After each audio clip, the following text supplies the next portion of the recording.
Can is innovation, inspirational, exciting, elegant, beautiful ad selling, yachts, iconic, brilliance, rosé, rosé, parties. There's never been a greater opportunity for creativity. The more change happens, the more opportunity there is to experiment with new canvases. It's sort of the big leagues, right? You have a lot of very senior marketers that are in this space. The holding companies are here, and I think that that's what ultimately drives everything. Companies, organisations, brands, agencies, they all get that technology is core to everything, and Cannes Lion is celebrating that.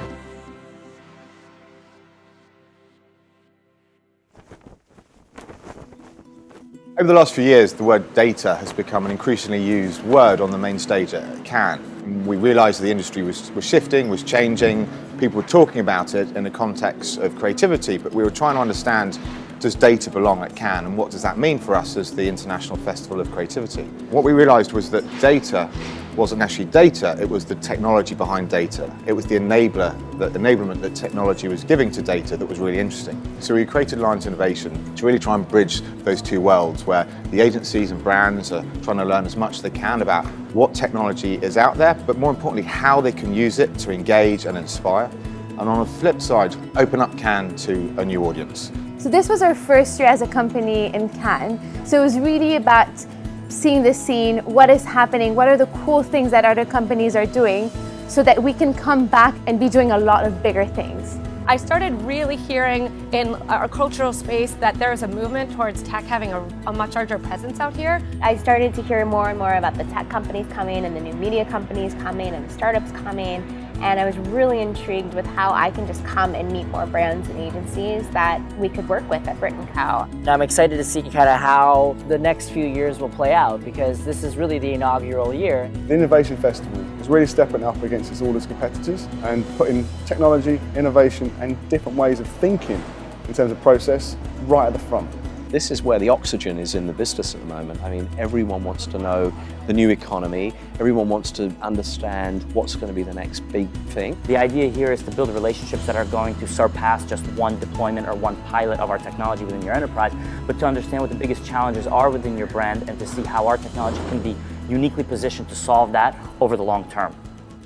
How many licks does it take to get to the Tootsie Roll center of a Tootsie Pop? In the old world of advertising, in my opinion, it's kind of going away. You've got to do something unbelievably unique and unbelievably remarkable in the traditional formats to really stand out and get a relationship with someone. And even then, the relationship is quite tenuous. They're quite spotty, you know, up and down. Whereas technology, you can endure a relationship and you can really understand people. It's becoming core to how you build those solutions of the future and how you're adding value to people's lives with those solutions. I think we're past the stage of just pounding people with offers. We now need to create context in that relationship and harvest it. I think millennials especially will see right through if you're not producing authentic content. There has to be utility to the content in some way. There's a reason why they love YouTube celebrities so much, because they're people. They're not brands that are just trying to market to them. In my lifetime, we had phones that couldn't do anything, and then we had phones where you certainly couldn't watch video. I remember the first time I saw an iPhone and it was actually able to have a screen on it. Like, it was a transformative moment. So there's been a major shift from jumping on real-time marketing, say a hat on stage at the Grammys or a blackout in a Super Bowl, and we're really seeing brands and media companies embrace more of a long game. And sometimes we're seeing things like a giant Snapchat logo, which might seem fleeting, it might seem like an of-the-moment activity, but it's really a part of the brands and agencies' overall long-term strategy to build that deeper personalized connection with their consumers. Why I think that the Snapchat banner is interesting is because it points to the fact that what we need to focus on is attention. Where are consumers providing their attention? It's no longer about a medium, but really about following the consumer. You know, in the early days of Stories, you know, for the first 6 months or so after we launched that product, like nobody used it, you know, and it's kind of frustrating sometimes when you're like in a board meeting and you're like, here's that new product we released, and the line's like, right. You know, but we promise it's going to be great. Just watch. Over the last couple of years, instead of it being big, huge agencies that are speaking on the main stage, it's now Evan Spiegel with Snapchat. It's somebody from Twitter talking about their platforms and how that media platform and the creative messaging is converging together. All these platforms are kind of opening up new possibilities for marketers, and we need to think hard about how to take full advantage. The platforms are making it easier to see that content, but they have to fit into the culture, basically, that people are consuming through these platforms. And they're just interruptive if they're just trying to get somebody to click a button or buy something. It stands a very high likelihood of being ignored. So when people talk about content versus advertising, I think that's what they really mean. They want advertising that feels a little bit more native to the experience. We're going to end up having to give up our brand, and the brand is now going to become part of our consumers, so our millennials. They want to create with it, they want to create the content. All of those platforms that started out as technology have now become media partners, and they're evolving into creative partners. This industry has grown, and it's about the convergence of creative and media and brand message in a very unique, tight package.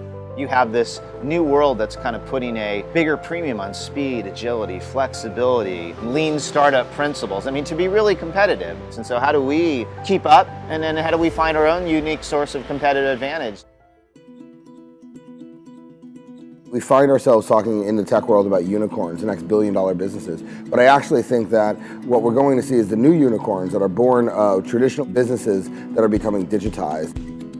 The world of marketing has changed so dramatically, and there's a lot of opportunity to create the vision of the future. I think that what we'll see not just checking the box of I've done digital advertising, but that we've actually created digital programming that has transformed the way that we communicate. What is it about the culture of those organizations? What is it about the way that they operate that can actually transform the businesses that we run? I think with the addition of something like the Innovation Festival, you've got it all now. You've got it from storytelling, film, traditional advertising, print, design, you name it. If you go to other festivals, then they haven't got the type of content and type of speakers and types of celebrities and businessmen at all.